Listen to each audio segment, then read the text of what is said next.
ಓಂ ಶ್ರೀ ಗುರು ಬಸವಲಿಂಗಾಯ ನಮಃ. ಶರಣು ಶರಣಾರ್ಥಿ. ನನ್ನ ಹೆಸರು ಅಶೋಕ್ ಬೆಂಡಿಗೇರಿ, ಜಿಲ್ಲಾ ರಾಷ್ಟ್ರೀಯ ಬಸವದಳದ ಅಧ್ಯಕ್ಷ, ಬೆಳಗಾವಿ. ಮಹಾಲಕ್ಷ್ಮಿ ಮಹಾಮಂಡಳಿ, ಮಹಾಂತೇಶ್ ನಗರ, ಬೆಳಗಾವಿ ಇವರ ವಚನಜರಿ ಕಾರ್ಯಕ್ರಮವನ್ನು ಹಮ್ಮಿಕೊಂಡಿದ್ದರಿಂದ ಈ ಕಾರ್ಯಕ್ರಮವು ಯಶಸ್ವಿಯಾಗಲಿ ಅನ್ನುವಂಥ ಒಂದು ಸದುದ್ದೇಶವನ್ನು ಇಟ್ಟುಕೊಂಡು ಈಗ ನಾನು ಗುರು ಬಸವಣ್ಣನವರು ಒಂದು ವಚನ ಸಂದೇಶವನ್ನು ಹೇಳ್ತಾ ಇದ್ದೇನೆ. ಶರಣರ ಬರವು ಪ್ರಾಣ ಜೀವಾಳವಯ್ಯ.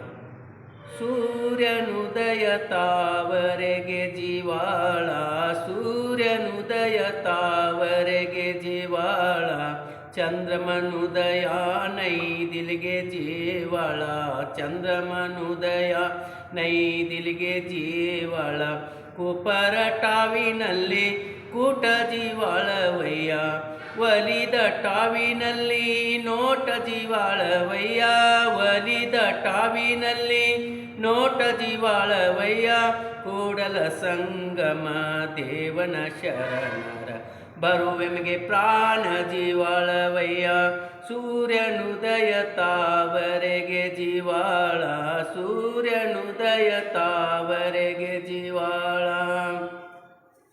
ಹಗಲಿನಲ್ಲಿ ಅರಳುವ ಸೂರ್ಯನು ಉದಯದಿಂದ ತಾವರೆಗೆ ಚೈತನ್ಯ ಬಂದಂತೆ ಅರಳುವುದು.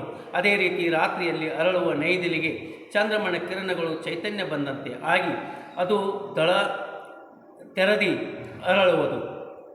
ಪರಸ್ಪರ ಆತ್ಮೀಯರಾದವರನ್ನು ಭೇಟಿಯಿಂದ ಹರ್ಷ ಉಲ್ಲಾಸಗಳು ಚಿಗುರುಗೊಳ್ಳುವವು. ಪರಸ್ಪರ ಒಲಿದ ಪ್ರೇಮಿಗಳು ಅಥವಾ ಸ್ನೇಹಿತರ ನೋಟವೇ ಸ್ಫೂರ್ತಿದಾಯಕವಾಗುವುದು. ಅದೇ ರೀತಿ ಲಿಂಗ ದೇವನಿಗೆ ಒಲಿದ ಶರಣರ ಬರವು ಗುರು ಬಸವಣ್ಣನವರಿಗೆ ಪ್ರಾಣ ಚೈತನ್ಯವೇ ತರುವುದು. ಶರಣು ಶರಣಾರ್ಥಿ.